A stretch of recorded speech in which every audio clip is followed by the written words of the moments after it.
Hi everyone, I'm Claire Saffitz. Welcome to my home kitchen. Today I have a delicious Thanksgiving dessert recipe for you, and it is something a little more unexpected than your average apple pie or pumpkin pie. It is a large format pear turnover. The pears are caramelized. There's some sage in there, so it's like classic fall flavors, and it's so delicious, but really something that's gonna be like a little bit unique on your Thanksgiving table.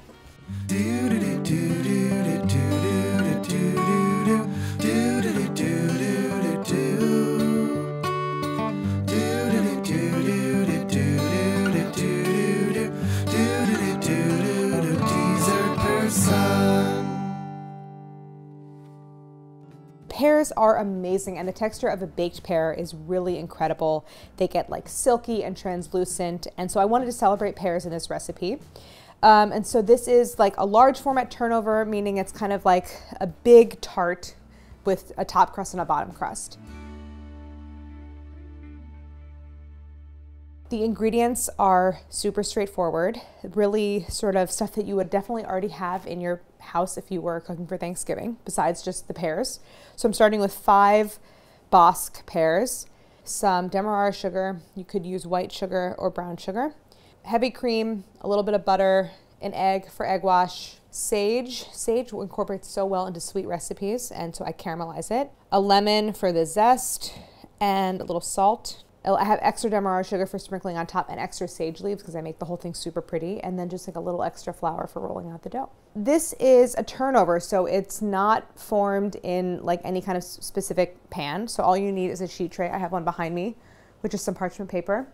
And then you'll need a large skillet for caramelizing the pears. So the pears are kind of pre-cooked. I almost always pre-cook a fruit filling because it helps to control moisture. But it's really straightforward. I want to say this is a family favorite. My sister made this for Thanksgiving several years ago or was it Thanksgiving or was it just like a fall recipe that she made when my parents were visiting her, and they all had it and like loved it, and she always talks about it. So this one is really good and kind of one of my favorites from the book.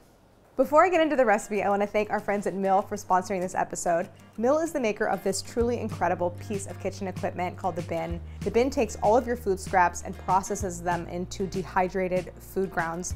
I love it because as a baker, I'm always generating food scraps. As a gardener too, things like leek tops or apple peels, I can put them into the bin, they don't go into the trash, and I love also that our chickens then like to eat the food grounds. So I love that it's a sort of closed circuit where none of it's going into a landfill, and on top of all of that, it's quiet, there's no odor, I control it through an app, it goes off every night if it knows that it has enough new food in there to process.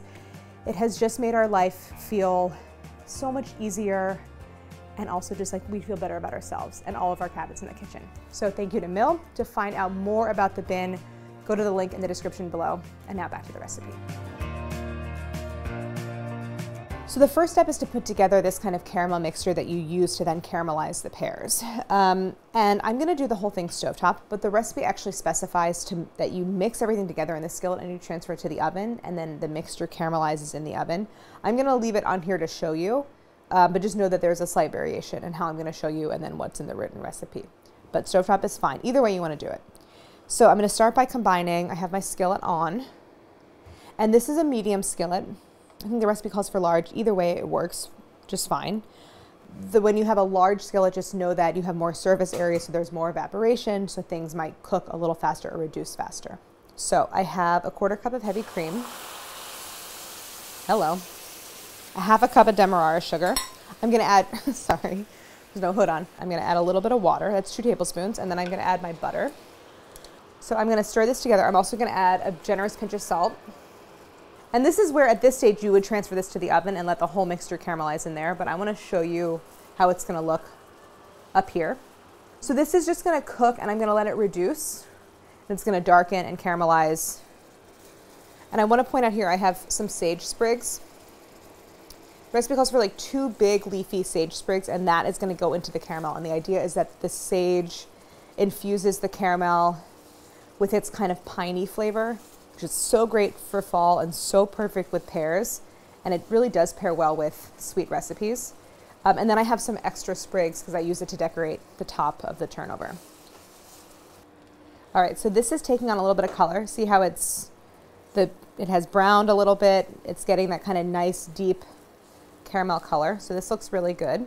If you're doing this stovetop like I am, you can go ahead and continuously stir it. That's okay. I'm going to turn this off actually.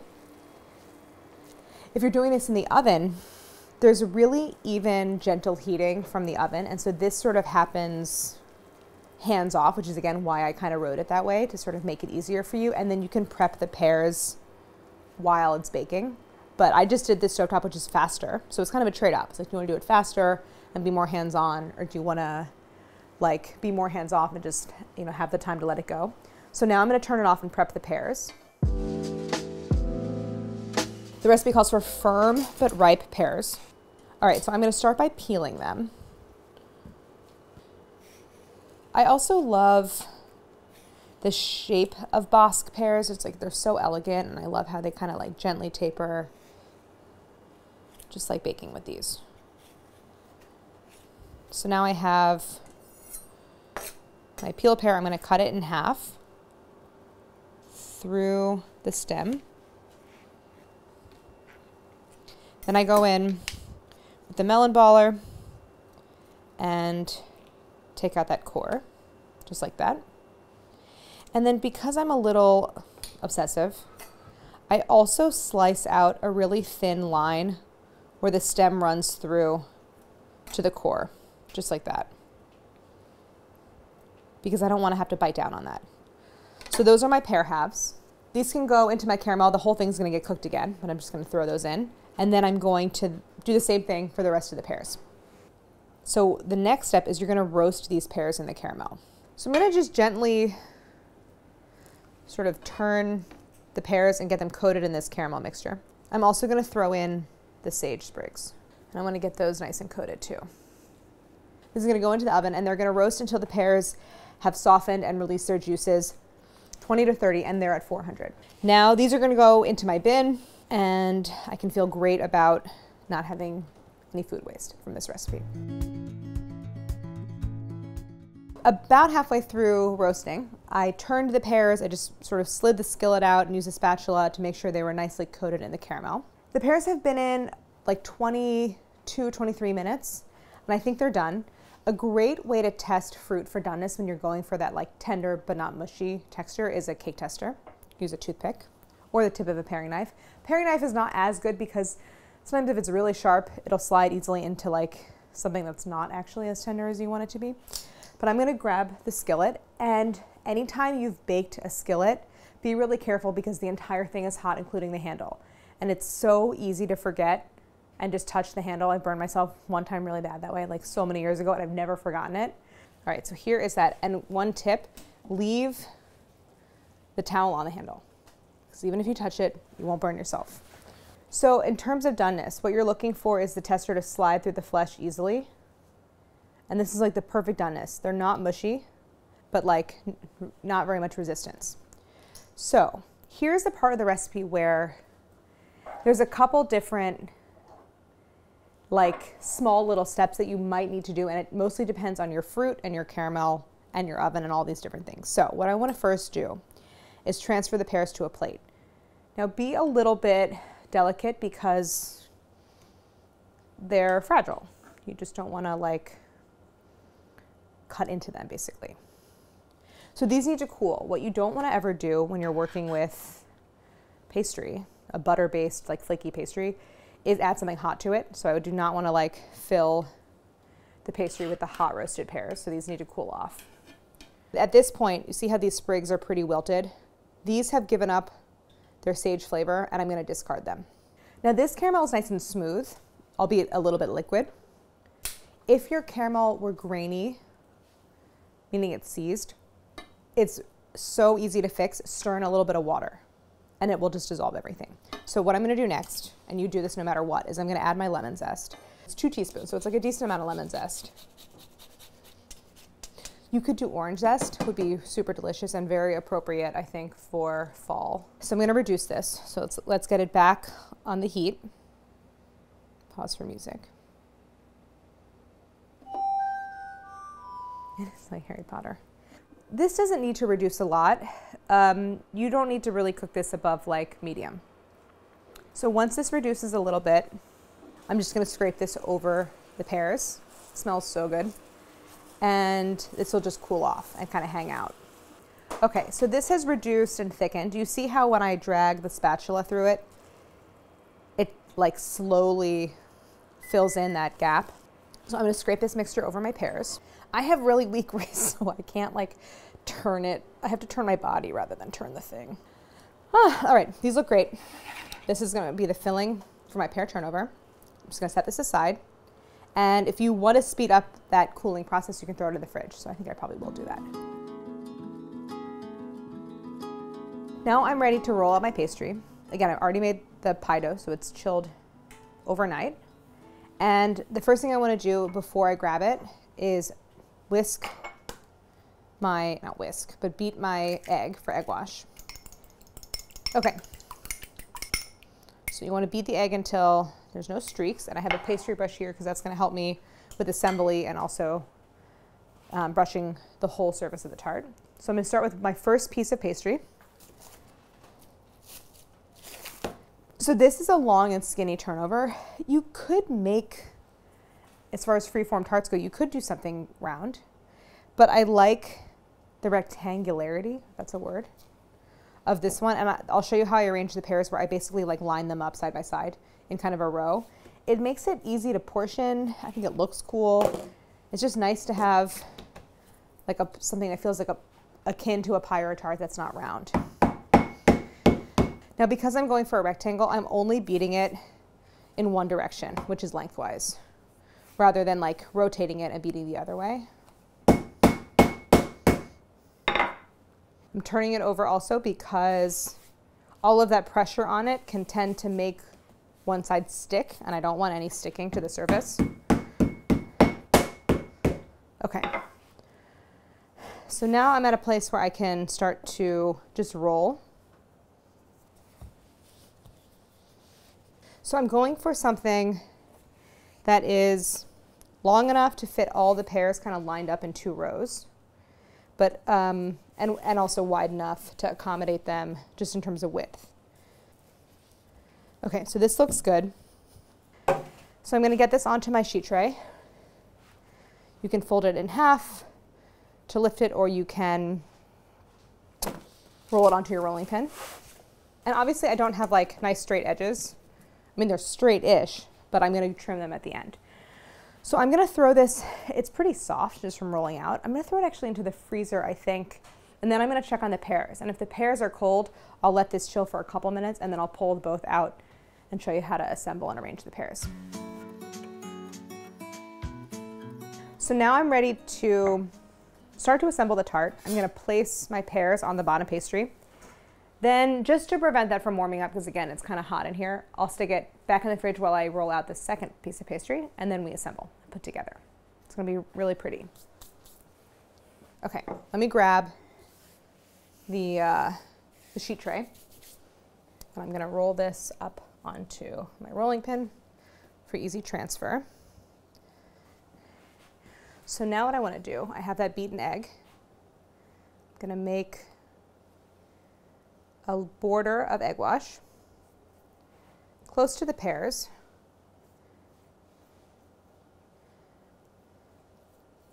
So now, this part's kind of fun. I can unroll this onto my turnover. And I love the way, wow, that was like weirdly kind of exact. I love the way the mounds of pear give you this like little gentle rolling hills. So now, oh, I meant to save that fork from beating the egg, but I want to crimp this. So I'm going to sort of gently start to press so I can seal the pastry. I'm just going to kind of use the sides of my hands to seal and press really well. I'm going to grab a fork and I'm going to add a crimp. And I like to do the crimp before I cut, because if you cut and then crimp, the straight edge kind of goes away. If there's any sticking, you can go ahead and flour the fork. That helps a lot. This is looking so good. And one nice thing about having that bottom pastry and the pears really cold is it helps to keep that top layer cold. So I have some work time here. So now I'm going to use my cutter. You could just use a sharp knife. Just go around the 4 sides to straighten them out. And now I want to egg wash. So I'm going to take that beaten egg and just brush a nice thin, fairly even layer across the surface. And now is a really fun part because I'm going to add my sage leaf decoration. So the sage leaves will stick to the egg wash. And then once you've placed them, give the tops of the sage a little egg wash so that the sugar then sticks to the sage. Okay, now more demerara sugar. You can be really generous here. Okay, so now I'm just going to cut some slits. Maybe I'll kind of keep the pattern going with the sage. Okay, so now cold pastry, all done. This is going to go into the oven, still at 400, and this is going to bake. So 400 is a sort of hot temperature, so this is going to bake, I don't want to say quickly, but it's going to take 40 to 50 minutes. And the fruit's already cooked, so I just want to bake it until the pastry is really like golden brown. It's going to look super flaky, and the whole top is going to have great color on it. The timer says it's been in for about 44 minutes, so right in the middle of that 40 to 50 time range. It smells done, it looks done, it looks so good. I'm going to pull it out. Oh my gosh, look at how good it looks. Like phenomenal. It looks so good. I love, my favorite thing to see is the puffing on the sides when you have like a cut face of pastry. The like separation and accordion opening of the flakiness. I'm so excited to eat this. And in the true spirit of a turnover, I'm gonna eat it with my hands. I'm not even gonna grab a fork. It's really kind of, because it's like the whole pear piece and you have really crispy pastry, it just begs to be picked up and eaten. And I love eating with my hands. So I'm gonna cut. This is, I can tell just from like touching it, when I cut through, it's gonna sound like so crispy and it's gonna shatter through those layers. Such a good sound. So tender. And then I have that midline, so that's where I'm gonna cut. Okay. See how the pear is, like there's glossy, it's glossy and it looks juicy when I bite into it, but it's not dripping liquid. That's my ideal fruit texture for any kind of like fruit pastry or pie, is juicy fruit, but not liquidy. Oh my God, it's like begging me to eat it. Okay, I'm gonna try it.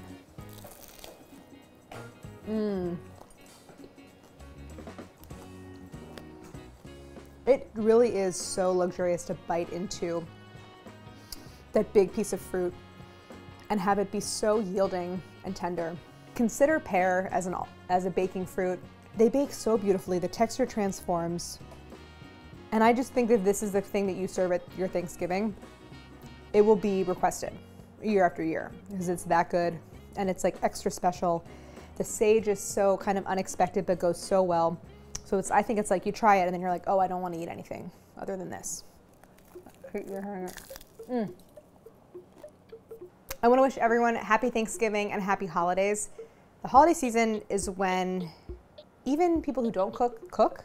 And so it's like things go into overdrive in people's kitchens and you're generating probably more food waste than ever. So check out all the information in the link in the description below about Mill and the bin. It's really changed the way we operate in our kitchen for the better. I love it so much. So I want to thank Mill for sponsoring this episode and give us one a try. Thank you so much for watching and don't forget to like and subscribe.